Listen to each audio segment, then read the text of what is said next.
parce qu'il y en a trop. Il y en a une centaine. Et aussi, je pense qu'elles ont mauvaise réputation parce qu'elles ont attiré pas mal de farfelus. La grande pyramide a un certain pouvoir sur les gens. Selon moi, c'est celui de faire disparaître tout bon sens. On a avancé énormément de théories à propos du Sphinx, mais aucune n'a résisté. Nous, les égyptologues, nous avons la preuve que le Sphinx date de l'époque de Képhren, le bâtisseur de la deuxième pyramide et du plateau de Gizeh. Mais les preuves qui rattachent ces monuments à Képhren, le roi Khéops et à son époque, sont-elles en béton?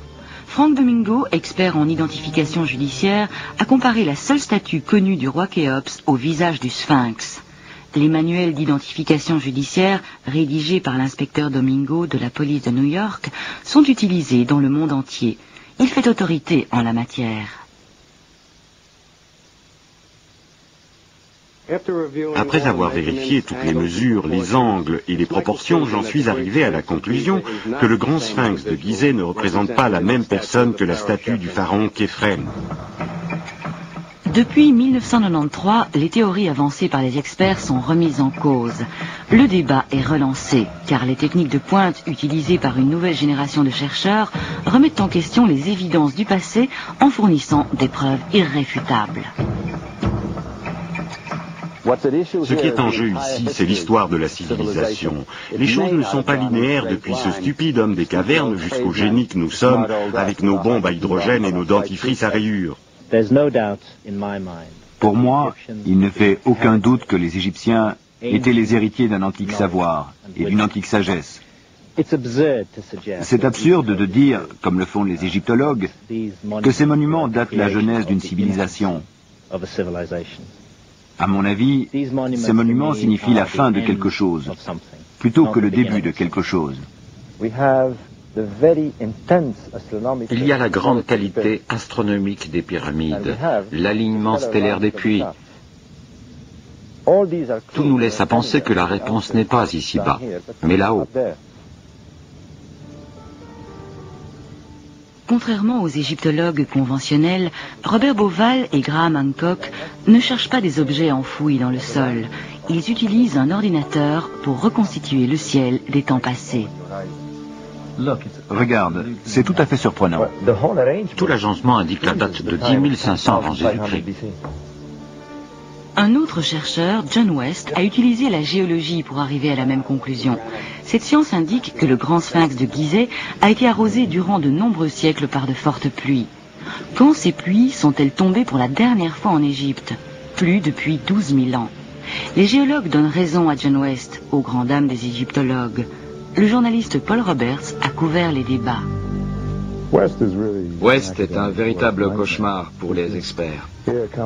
Voici quelqu'un qui sort de l'ombre avec une théorie bien pensée, bien présentée, décrite avec cohérence et bien expliquée, regorgeant de données irréfutables. Et il vous coupe l'herbe sous le pied.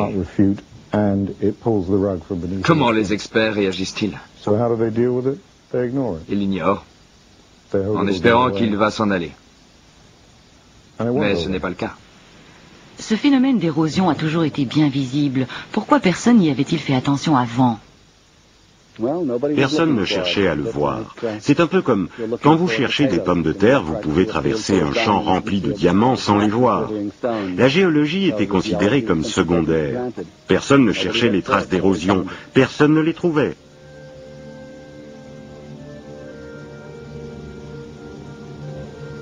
La civilisation pourrait-elle être beaucoup plus ancienne que nous le pensons?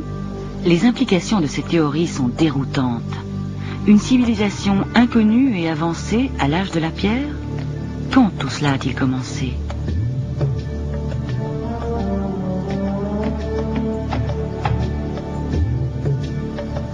Les égyptologues fixent le début soudain de l'histoire d'Égypte à environ 3000 avant Jésus-Christ. Avant cela, disent-ils, la vallée du Nil n'était peuplée que d'immigrés primitifs venus du désert du Sahara.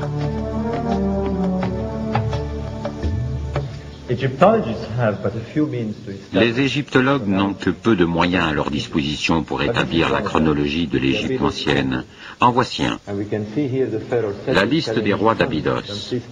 Ici, nous voyons le pharaon Séti qui dit à son fils Ramsès II, « Regarde, mon fils, voici la lignée de tous les rois d'Égypte, en partant de Ménès, le premier roi de l'Égypte dynastique. » Mais les égyptologues s'arrêtent ici, en 3000 avant Jésus-Christ, et ils ne tiennent pas compte de l'autre côté du mur, là où Séti dit à Ramsès, « Voici ce qui s'est passé bien avant le règne de Ménès, il y a des milliers et des milliers d'années, quand la terre d'Égypte était gouvernée par les dieux et les demi-dieux. »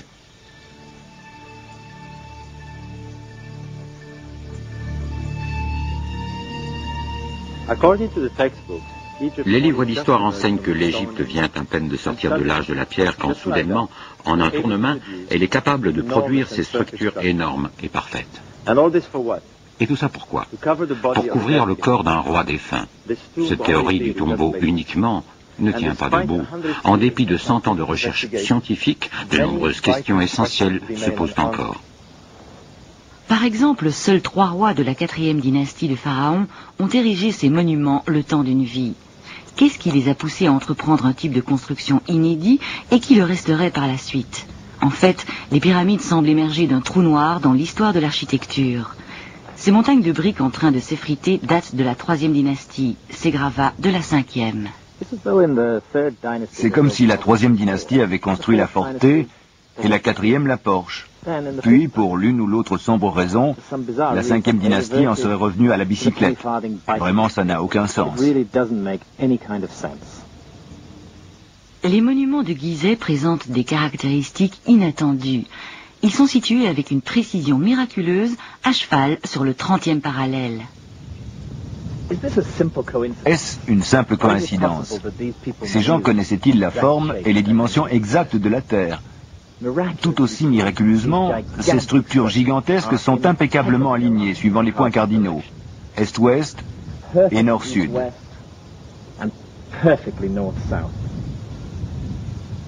La précision de ces alignements est étrange et n'a plus jamais été atteinte dans aucune structure moderne. Comment une telle précision a-t-elle pu être obtenue il y a presque 5000 ans?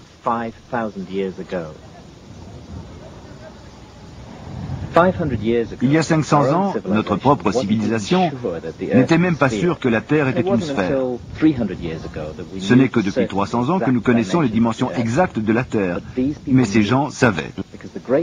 En effet, la Grande Pyramide est le modèle mathématique de l'hémisphère nord à l'échelle de 1,43/200. Cette figure n'est pas le fruit du hasard. Les astronomes savent qu'il s'agit du phénomène appelé précession, en relation avec le mouvement de la Terre autour de son axe. La Grande Pyramide incorpore la valeur transcendante du nombre pi, qui représente le rapport constant du diamètre d'une sphère à sa circonférence, la base des mathématiques poussées. Il est évident que nous avons ici un système très avancé de mathématiques et de technologie, datant d'une époque où, en principe, cela n'existait pas. Pour obtenir ces résultats, les bâtisseurs du passé ont dû avoir recours à une pente de 52 degrés, la seule qui convenait. Est-ce que ce sont vraiment des coïncidences ? La précision de ces monuments est presque obsessionnelle. Prenez les côtés de la Grande Pyramide.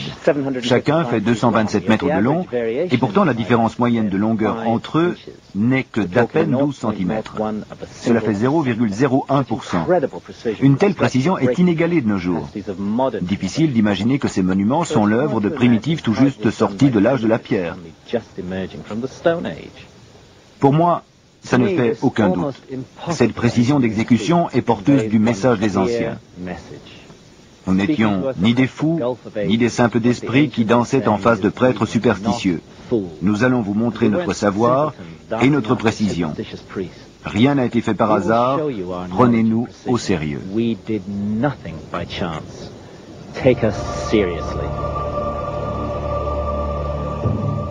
Selon les égyptologues, les bâtisseurs de pyramides ne méritent pas d'être pris au sérieux en ce qui concerne leur précision. Ils utilisaient des pentes rudimentaires, avaient des esclaves pour ouvriers et n'arrivaient même pas à se décider sur l'endroit où ils allaient enterrer le roi défunt à l'intérieur de la pyramide. Au fond, il y a cette chambre souterraine. Les experts s'accordent à penser que c'est la chambre funéraire originale qui a été abandonnée au profit de celle-ci, construite 40 mètres plus haut. Une nouvelle modification du plan les a fait abandonner cette chambre de la reine pour construire finalement la chambre du roi. Erreur sur erreur.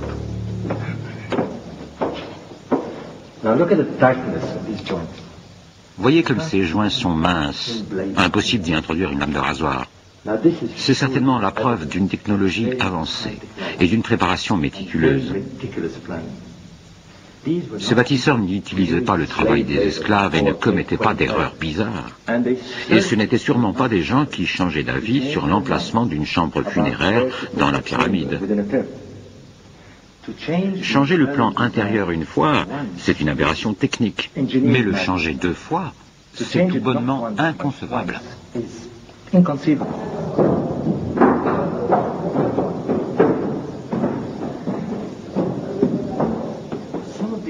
Certains de ces blocs placés dans le haut de la pyramide pèsent chacun autant que 100 grosses voitures. Les égyptologues se sont étonnamment peu concernés par ce fait, mais honnêtement, pas nous. Je suis ingénieur et je peux vous dire qu'il faut une grue spéciale pour soulever des blocs de cette taille. Alors un peuple qui n'avait pas ce genre de machine, qui ne disposait même pas de la plus élémentaire des poulies ou des roues, comment s'y est-il pris? En se servant de simples outils en cuivre?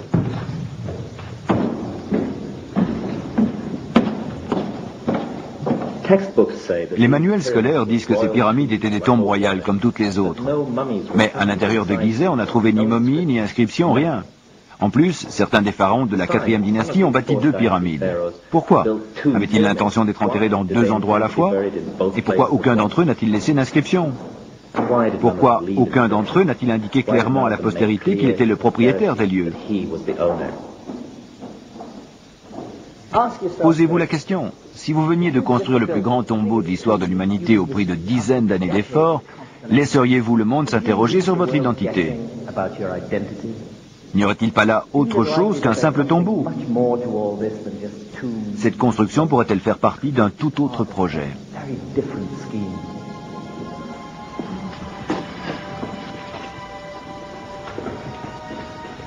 La chambre du roi, le saint des saints, la chambre de tous les mystères. Tout ce qu'elle contient, c'est un coffre en granit vide. Et Chris Dunn, expert américain en forage. C'est un travail incroyable et un mystère.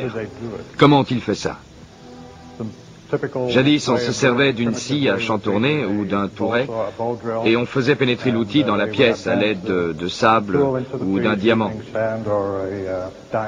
Dans ce cas-ci, il aurait fallu beaucoup trop longtemps, des années, pour y arriver. Mais dites-moi, comment pensez-vous qu'ils ont fait? À mon avis, ils ont sûrement utilisé un outil à moteur. Aujourd'hui, si nous devions forer ça, la mèche pénétrerait dans le granit à raison de 5 millièmes de millimètre par tour. Pensez-vous que leur foreuse tournait aussi vite que ça? Non, la mèche s'enfonçait beaucoup plus vite. Plus vite? Oui, plus vite. Elles avançaient dans le granit à une moyenne de 100 millième de millimètre par tour. Des outils à moteur, cela semble un peu rapide comme conclusion. Cependant, le mystère reste entier. Les anciens étaient capables de creuser facilement le granit et même la diorite, la pierre la plus dure qu'on trouve dans la nature. Ils évidaient des vases en diorite que des outils modernes ne pourraient même pas toucher. Regarde comme c'est lisse. Comment faisait-il? Regarde la précision des joints. C'est parfaitement ajusté. C'est du travail d'opticien. Mais la chambre du roi recèle une autre énigme. Voici le véritable mystère. Ces puits étroits ont été percés dans ces murs et aménagés avec une minutieuse précision. Pour la ventilation, prétendent les égyptologues. Il est hors de question que ces puits aient servi uniquement à l'aération. Leur conception est trop compliquée. Ils suivent la déclivité de la pyramide jusqu'à l'extérieur. Ils devaient servir à autre chose. Ces soupçons sont confirmés en mars 1993. L'ingénieur allemand Rudolf Gantenbrink explore le puits sud de la chambre de la reine avec un minuscule robot caméra. Le robot est bloqué par une porte en pierre et en métal. Une chambre que les anciens avaient à tout prix voulu soustraire au regard indiscret. La porte n'a jamais été ouverte.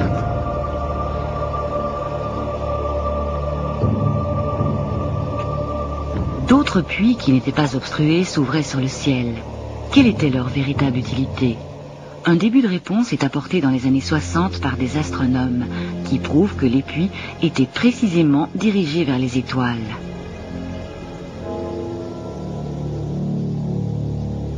Ces puits visent Alpha Draconis, l'étoile polaire au temps des pyramides. Un autre vise la Petite Ourse. L'astronomie pourrait-elle nous éclairer ? En général, l'archéologie ignore le fonctionnement des étoiles. Les experts sont sceptiques.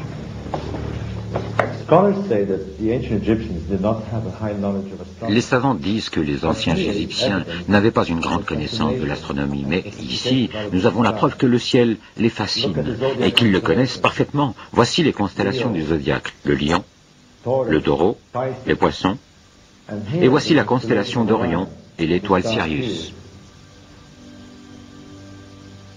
La position des étoiles dans le ciel n'a pas changé par rapport au temps reculé.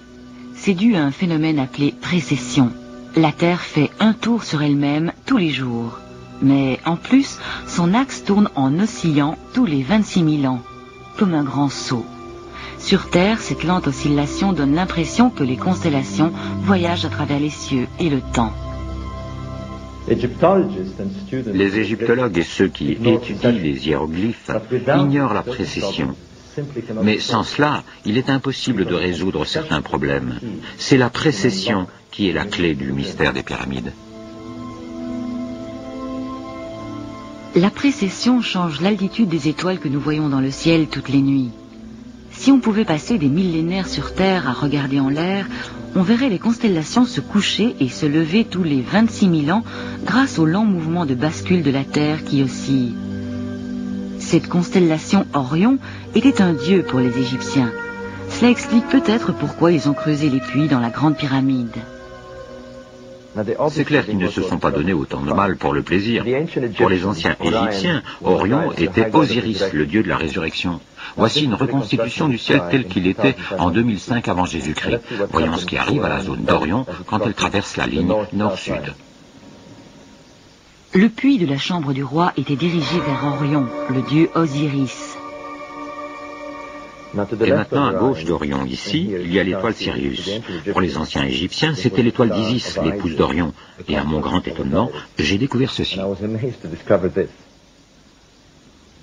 Si le puits de la chambre du roi était dirigé vers Orion, celui de la chambre de la reine était dirigé vers Sirius, la déesse Isis.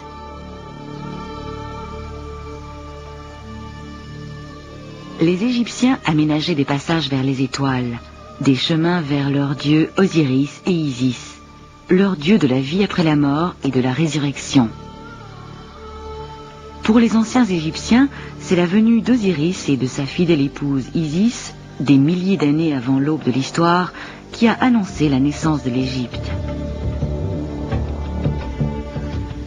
Ils l'appellent Tetzipi, le commencement des temps, quand Isis et Osiris ont créé le Nil, la terre d'Égypte et ses habitants, quand ils ont amené les fruits de l'agriculture, le savoir, la générosité et la beauté. Mais Seth, le frère d'Osiris, est devenu jaloux de leur bonheur et il a tué Osiris. Il a coupé son corps en 14 morceaux et les a dissimulés aux 4 coins de l'Égypte. Il a plongé le pays dans la violence et la terreur.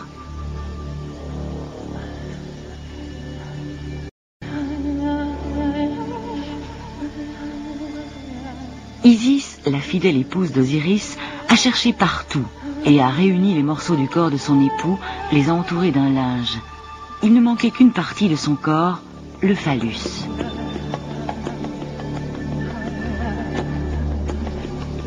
Alors, Isis et son fils Horus, le dieu faucon, ont attaché un phallus artificiel à la momie. Isis s'est transformée en oiseau, elle a recueilli la semence de son époux mort et a ressuscité Osiris parmi les étoiles. Tous deux gouvernent à présent les cieux de la nuit pour l'éternité. Les souverains de Duat, le monde souterrain de la vie après la mort et de la résurrection que tous les pharaons désiraient.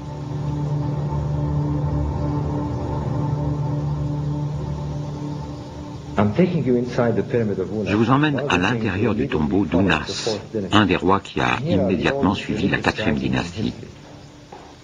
Voici les plus anciens textes religieux de l'histoire. Ce sont les textes des pyramides. Ils détiennent la clé du mystère des pyramides.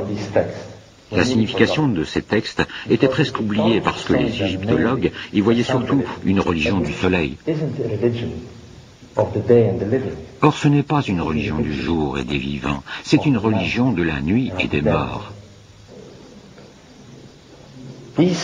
Ces textes nous disent et nous répètent que le roi devient une étoile dans le royaume d'Osiris, la constellation d'Orion. Un de ces textes dit « Ô roi, tu es un compagnon d'Orion ». Et un autre « Puisses-tu traverser la rivière sinueuse, la voie lactée, et puisses-tu aller là où se trouve Orion ».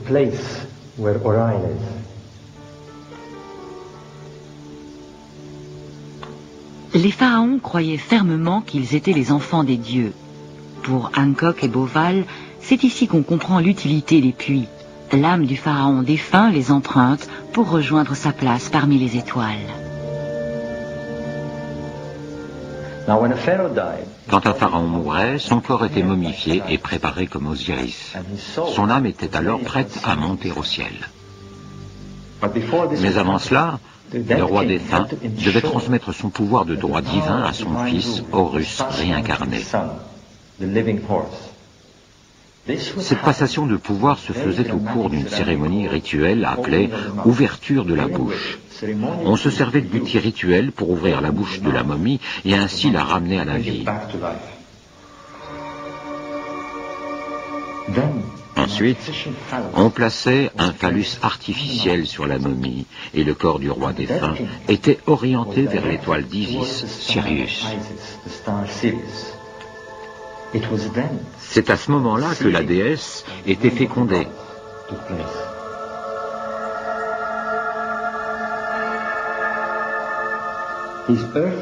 Sa mission sur terre étant accomplie, le roi défunt allait au ciel.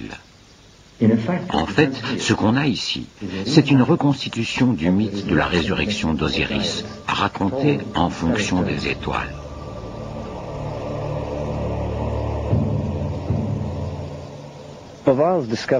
La découverte de Beauval marquait un progrès essentiel.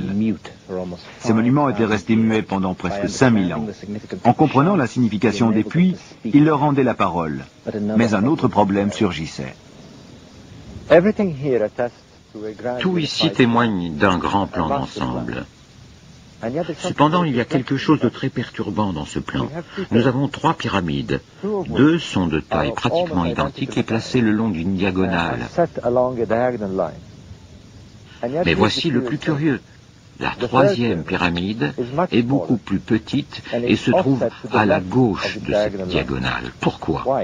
Qu'est-ce que les bâtisseurs de pyramides ont voulu faire? C'est Menkora ou Mykérinos, le fils du pharaon Khéops, qui a bâti cette 3e pyramide. Mais il était aussi riche et puissant que son père. Pourquoi a-t-il bâti une pyramide beaucoup plus petite et pourquoi l'a-t-il décalée vers la gauche? Le problème me préoccupait depuis des années. Et puis une nuit, comme celle-ci, j'étais dans le désert avec un ami. Il me racontait comment l'étoile Sirius se levait. Il a montré la ceinture d'Orion au-dessus de nous dans le ciel et a dit « Tu as remarqué que les 3 étoiles sont sur une même ligne, mais que celle du dessus, la plus petite, est légèrement décalée vers la gauche ?» Et soudain, j'ai tout compris.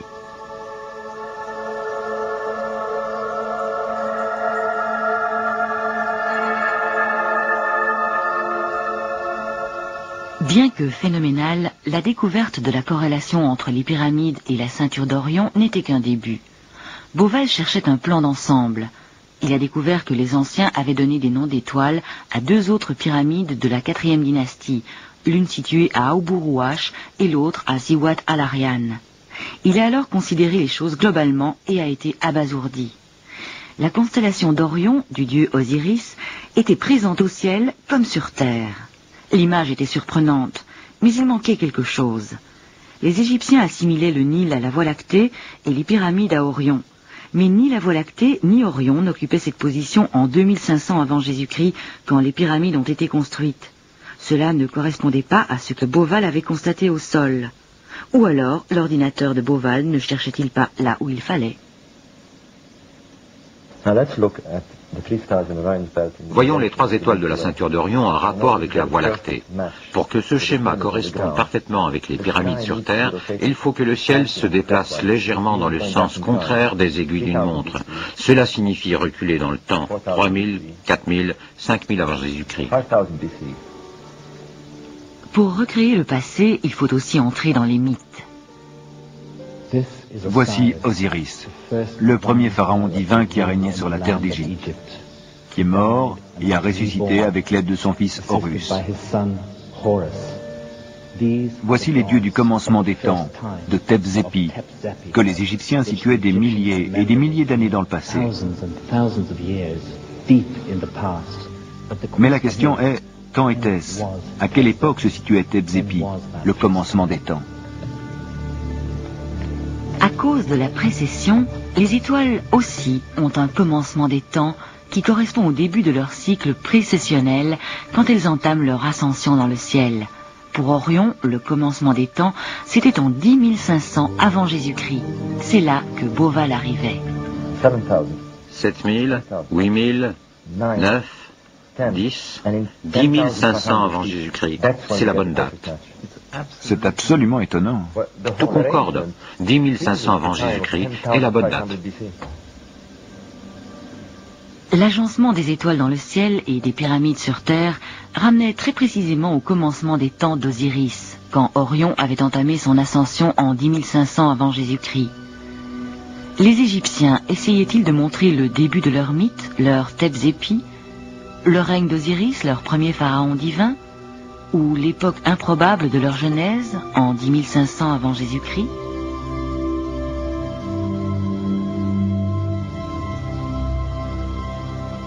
La précession fournit une autre piste. La lente oscillation de la Terre semble faire voyager les constellations à travers les âges. Les anciens Égyptiens accordaient une attention toute particulière à ce phénomène. Ils étudiaient le point où le soleil se levait, particulièrement au moment où la nuit et le jour sont de même longueur, c'est-à-dire le 21 mars, à l'équinoxe de printemps. Ils regardaient la constellation qui était derrière le soleil et notaient qu'elle changeait lentement au fil du temps.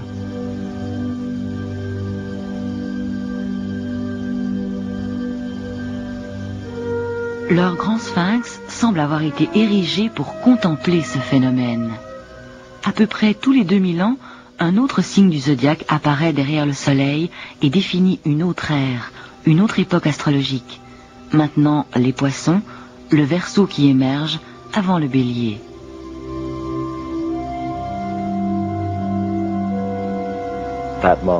Ce moment avait une importance capitale pour les anciens. Nous appelons ce moment l'équinoxe vernal. Quand le Sphinx est censé avoir été bâti en 2500 avant Jésus-Christ, le soleil se levait dans la constellation du Taureau. Cela aurait été complètement stupide pour un pharaon de bâtir une balise équinoxiale en forme de lion à cette époque. En fait, une seule époque aurait convenu pour la construction du Sphinx avec la forme qu'il a, l'ère du lion, commençant au 11e millénaire avant Jésus-Christ.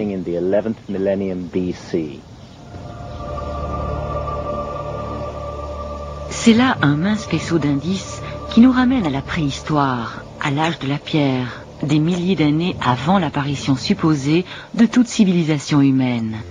Léger, tiré par les cheveux? Peut-être. Un autre chercheur arrive à la même conclusion, mais en partant d'une autre approche. John West, auteur et égyptologue indépendant, a découvert que les roches érodées par l'eau ont ici exactement la même forme que le pied du sphinx usé par le temps. Il ne faut pas être géologue pour comprendre ce qui a causé ce genre d'érosion. Seule l'eau de pluie qui arrosait les murs d'enceinte a pu sculpter ces contours arrondis.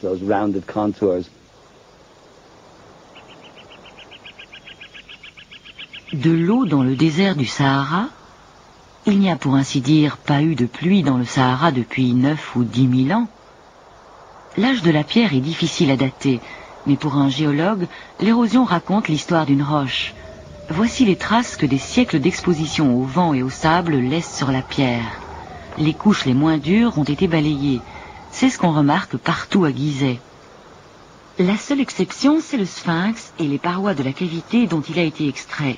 Ici, les roches semblent avoir été usées par des siècles de fortes pluies. Le résultat de cette usure, c'est un profil arrondi, ondulé d'apparence très différente. La découverte de John West est explosive. En effet, de quand datent les dernières grosses pluies en Égypte? Certainement pas du temps des pharaons. Les crues du Nil auraient-elles pu causer cette érosion? Absolument pas, parce que les crues du Nil seraient venues du bas. Si les monuments avaient été inondés par les eaux du Nil, l'érosion aurait été différente. Le bas des murs aurait été touché. L'érosion aurait été plus forte au pied des monuments, pas au sommet. En plus, il n'y aurait pas ces profondes fissures. Les géologues ont trouvé pertinents les arguments de West et se sont rangés à ses côtés dans le débat l'opposant aux égyptologues qui, jusqu'à présent, n'ont trouvé aucune réplique sensée à ses conclusions. Le sphinx lui-même a été trop souvent réparé pour qu'on puisse déceler quoi que ce soit, bien que... Ici, nous voyons un morceau des premières réparations. Vous voyez que 70 cm à 1 mètre de blocs ont été nécessaires pour remettre le sphinx dans son état initial. On dit que ces réparations ont été faites dans les 300 ans qui ont suivi la création du sphinx. Mais la question se pose, pourquoi aurait-il fallu réparer la sculpture sur 1 mètre après seulement 300 ans d'existence ? Les égyptologues prétendent que la pierre dans laquelle on a sculpté le sphinx est de si mauvaise qualité qu'elle s'est usée de 1 mètre en 300 ans. C'est là que surgit un autre problème. Si la pierre dont est fait le sphinx est de si piètre qualité et que le sphinx a été sculpté il y a 4500 ans, cela voudrait dire qu'à la moyenne de 30 cm d'érosion par siècle, le sphinx aurait dû disparaître il y a 500 ans, et il ne l'a pas fait.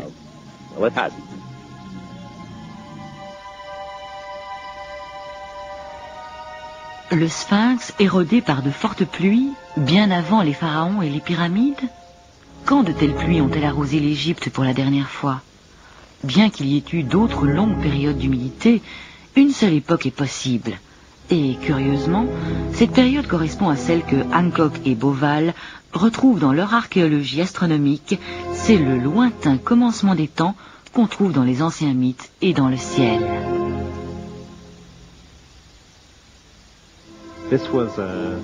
À cette époque de l'histoire de l'humanité, la Terre connaissait un bouleversement sans précédent. Un énorme cataclysme s'est produit sur Terre il y a 12 500 ans. C'était la fin de la période glaciaire. La Terre avait connu 50 ou 60 000 ans de relative stabilité climatique. Des millions de mètres carrés de glace couvraient l'hémisphère nord. Et soudain, pour des raisons qu'aucun scientifique n'a encore réussi à comprendre, toute la glace a fondu en l'espace de 2 à 3 000 ans. Le monde différent de la période glaciaire, avec une couche de glace épaisse d'1 kilomètre couvrant le nord de l'Europe et de l'Amérique. La fin de la glaciation a amené un cataclysme. C'est ce que pensent les archéologues et d'autres scientifiques. Serait-ce le déluge dont parle la Bible ? L'Égypte a connu des changements importants et dramatiques à la fin de la période glaciaire, particulièrement vers 10 500 avant Jésus-Christ. C'est alors que de fortes inondations ont recouvert la plaine inondable, ruinant la vallée du Nil et le delta en général.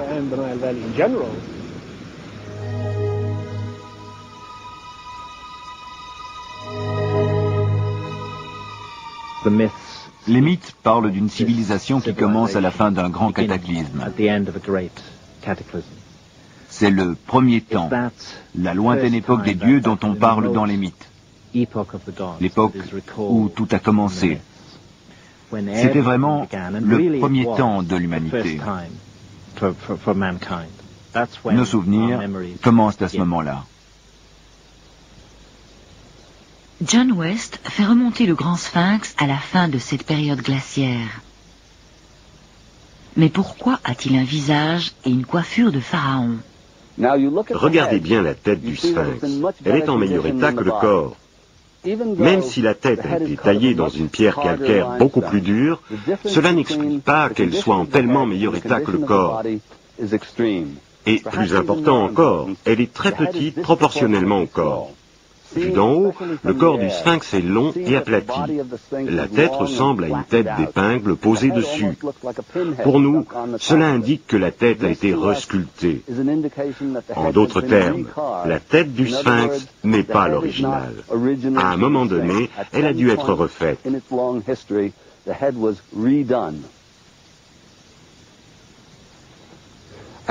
À mon avis, voici l'histoire du sphinx. Il y a longtemps, avant que l'Égypte ne devienne un désert, le plateau de Gizeh était une savane fertile. Au bord du plateau, il y avait une grosse masse rocheuse. Un groupe de sculpteurs anonymes ont taillé un visage géant dans le rocher. Peut-être la tête d'un dieu ou d'un lion.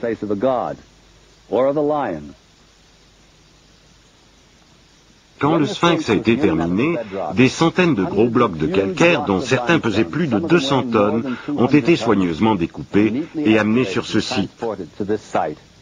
Une fois ici, ils ont été soulevés et mis en place apparemment sans effort. Rien dans l'Égypte dynastique, l'Égypte que nous connaissons, ne ressemble à ceci. Tout fait référence à une époque antérieure. Le temps passait. Des changements climatiques amenaient des pluies torrentielles sur la région, marquant la fin de la période glaciaire. Les pluies ont érodé le lion jusqu'à en faire pratiquement ce que nous connaissons aujourd'hui. Quand les pluies ont cessé, les savanes se sont transformées en désert du Sahara. Le sable a enfoui la statue jusqu'au cou pendant des milliers d'années, protégeant ainsi le sphinx et les traces d'érosion par l'eau de pluie qu'on y lisait. Quant au visage du sphinx, il a continué à s'éroder, à diminuer de taille, il a peut-être été retaillé. Les rois de la 4e dynastie qui ont construit les pyramides aux environs de 2500 avant Jésus-Christ ont certainement dégagé le sphinx et ils l'ont fait retailler à leur image. Le pharaon Képhren n'a pas construit le sphinx, il l'a restauré. Y a-t-il eu, oui ou non, une genèse de l'Égypte et de la civilisation humaine? Ces monuments ont vu passer des millénaires et ont gardé leurs secrets dans un silence majestueux. Bauval et Hancock voient les cieux et les constellations qui s'y reflètent. Les anciens astronomes ont inscrit une date étonnante partout, non plus en termes vagues, mais clairement et de manière détaillée.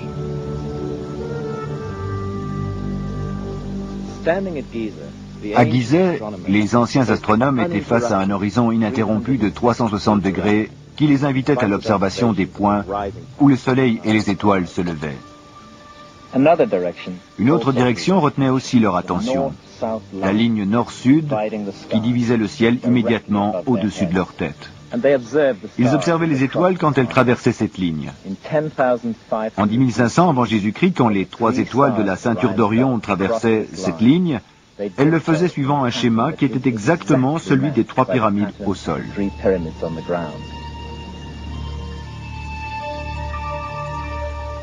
Un autre détail, suivons l'horizon de Gizeh jusqu'à l'endroit où Orion se couchait en 10500 avant Jésus-Christ. Pour les observateurs, c'était ici, là où la ceinture d'Orion est marquée avec une extrême précision par 3 petites pyramides qui établissent précisément l'endroit où les étoiles se couchaient en 10500 avant Jésus-Christ. C'est loin d'être une coïncidence. Il suffit de regarder le jour magique de l'année où le passage nord-sud des 3 étoiles coïncidait exactement avec le lever du soleil. Ce jour-là, le soleil se levait plein est. Aujourd'hui, le sphinx va regarder la constellation des poissons. Jetons un coup d'œil sur l'horloge de la précession telle qu'elle était jadis et voyons ce qui arrive. À cette époque particulière, en 10500 avant Jésus-Christ, le soleil se levait plein est, dans l'axe du sphinx, à l'apparition de la constellation du Lion. Voici la constellation du Lion qui apparaît à l'horizon et voici le soleil. À cette époque, à l'ère du Lion, le sphinx regardait sa propre image dans le ciel.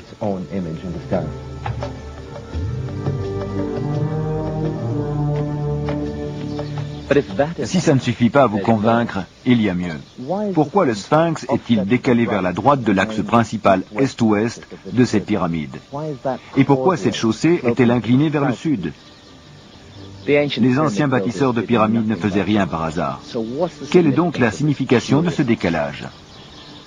La chaussée est décalée de 14 degrés. Le Sphinx se trouve légèrement à gauche. Pourquoi? L'ordinateur donne la réponse. Il nous montre que c'est ici que le soleil se lèverait dans la direction de la chaussée, 14 degrés vers la droite, dans l'exact alignement de la chaussée. Et qu'est-ce que nous avons ici? À gauche se trouve la constellation du Lion. Comme on peut le voir, elle est à moitié cachée sous l'horizon, avec seulement la tête et les épaules qui dépassent. Voici ce qu'on voyait en regardant à l'est. Le soleil levant dans la direction de la chaussée, et à gauche, le Sphinx à moitié enterré dans le sable, avec la tête et les épaules qui dépassent. C'est exactement ce qu'on verrait quand la constellation du Lion émerge au-dessus de l'horizon, avec la tête et les épaules qui dépassent au-dessus de la ligne d'horizon.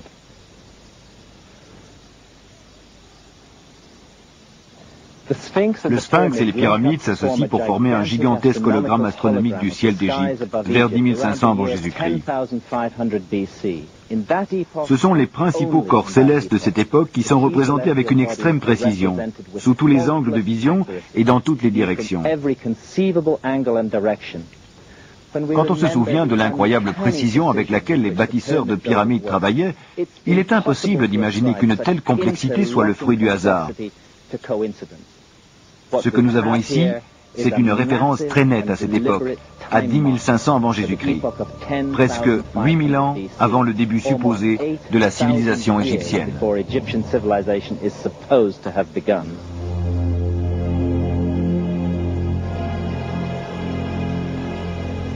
Pour les anciens Égyptiens, il s'agissait de Rosto, la porte du monde inférieur où Osiris régnait sur les morts. Pour les pharaons défunts, c'était la porte par laquelle ils se réincarnaient parmi les étoiles. De nos jours, c'est une nécropole géante où, depuis des temps immémoriaux, les morts occupent un lieu empreint de sainteté et de mystère aussi vieux que l'humanité. Toute civilisation se réfère à un mythe de création, à un début. Les Égyptiens, eux, avaient une idée très claire de ce qui s'était passé au début de leur civilisation. Ils nous disent que la Terre était entièrement recouverte d'eau. La Terre matérielle, physique, est sortie de l'eau et a formé une butte sur laquelle la création a commencé. Il y a une première aube, un premier lever de soleil. C'est un peu comme si le roi qui a bâti ces pyramides voulait rappeler ce moment, le temps des dieux.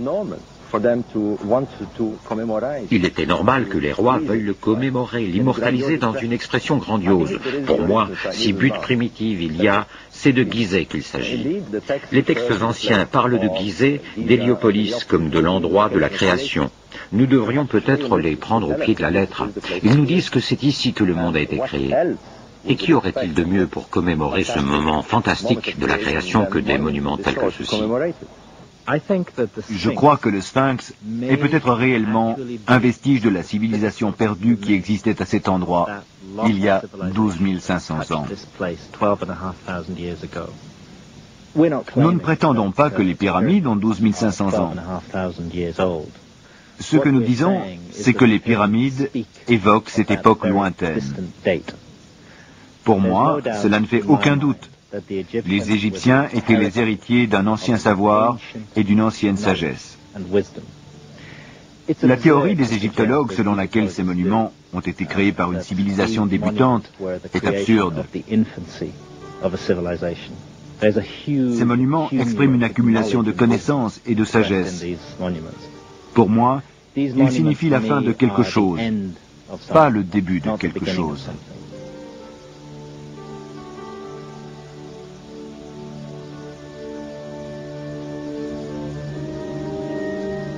Des visages venus de l'époque où les pyramides de Gizeh ont été érigées. Se souviennent-ils encore de la splendeur de la civilisation qui les a vus naître? Ou bien toute la théorie est-elle fausse? Ces gens vivaient dans un monde que nous pouvons à peine imaginer. Quelles connaissances ont-ils hérité des profondeurs de la préhistoire? Si nous optons pour cette théorie alternative, voyez à quoi nous sommes confrontés. On a une civilisation antédiluvienne et puis plus rien. Plus rien pendant 1000, 2000 ans. Et puis ça redémarre. Où est le lien? Où sont les autres preuves de l'existence de cette culture? Montrez-moi un tesson de poterie, un outil, une inscription. Montrez-moi une sculpture, un autre site archéologique qui date de cette période. C'est comme si on avait dit à Magellan, après son voyage autour du monde, que la Terre était quand même plate parce qu'il n'y avait personne d'autre qui en avait fait le tour. C'est l'histoire de la civilisation qui est en cause ici. Comme je l'ai dit, les choses ne sont pas linéaires depuis les stupides hommes des cavernes jusqu'aux génies que nous sommes avec nos bombes à hydrogène et nos dentifrices à rayures. West, Bauval et Hancock pensent qu'une culture inconnue et beaucoup plus ancienne a peut-être laissé des traces dans les couloirs souterrains de la Grande Pyramide ou dans la vallée et les temples funéraires au pied du Sphinx. Officiellement, ils datent du temps des pharaons, mais les indices sont minces. Leur austérité nue et massive ennuie les archéologues, car elle diffère entièrement des constructions de l'Égypte que nous connaissons.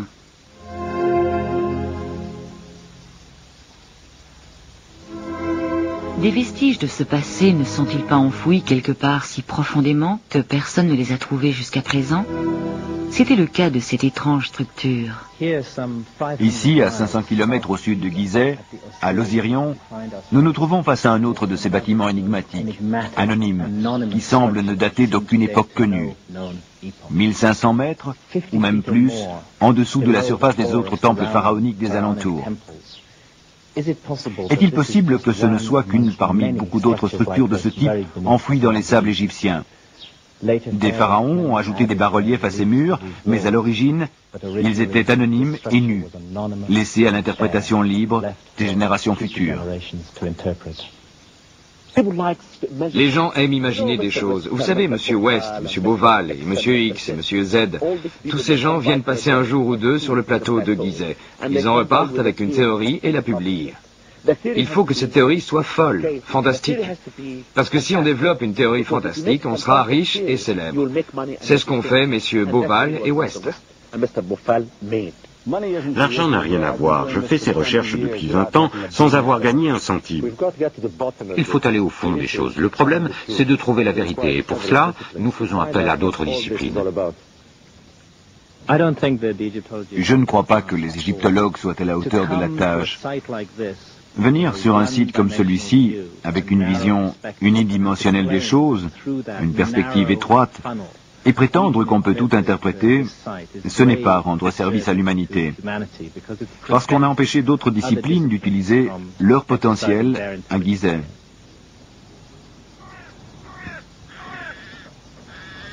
L'ancienne Égypte croyait qu'il y avait eu un commencement des temps, une genèse pendant laquelle les dieux régnaient. Le plus grand complexe sacré de la Terre est un monument à cette croyance. Le grand Sphinx est-il un héritage laissé par une civilisation inconnue? Les pyramides ont-elles été érigées au hasard, comme le croient les experts, ou étaient-elles un projet élaboré avant le début de l'histoire et transmis aux pharaons qui l'ont terminé?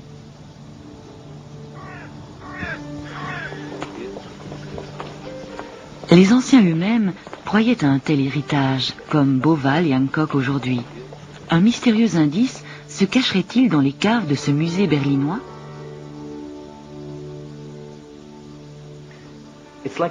C'est comme la carte d'un trésor, sur laquelle une croix indique l'endroit approximatif où sont cachées les pièces d'or. Cet ancien papyrus raconte comment Khéops, le bâtisseur de la Grande Pyramide, a cherché à Héliopolis une mystérieuse boîte noire, contenant le nombre des chambres secrètes du sanctuaire de Thoth. Quelle était cette arche de Thoth? Un répertoire de la sagesse ancienne dont Khéops avait besoin afin de construire sa pyramide? Thoth, le scribe des dieux et le gardien de leur sagesse. Une arche perdue renfermant un savoir venu d'un passé très lointain? Quelque chose de similaire se cache-t-il derrière cette porte secrète dans la Grande Pyramide? Étant donné tout le mal qu'il s'est donné pour la dissimuler, Khéops trouvait sûrement que c'était important. Ou alors, le secret se cache peut-être à l'endroit que John West a situé avec un sismographe. Notre sismographe a révélé qu'à l'endroit où je suis, c'est-à-dire entre les pattes du Sphinx, il y a une vaste chambre souterraine de 12 mètres sur 15, de forme rectangulaire, et enfouie à 5 mètres en dessous de la surface du rocher.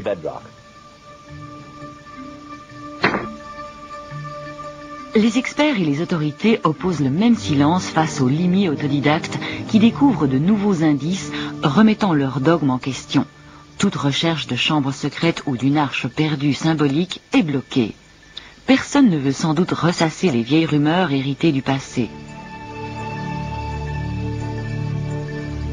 Les anciens Grecs écrivaient que les prêtres égyptiens parlaient d'une civilisation antérieure à la leur. Ils l'appelaient Atlantis.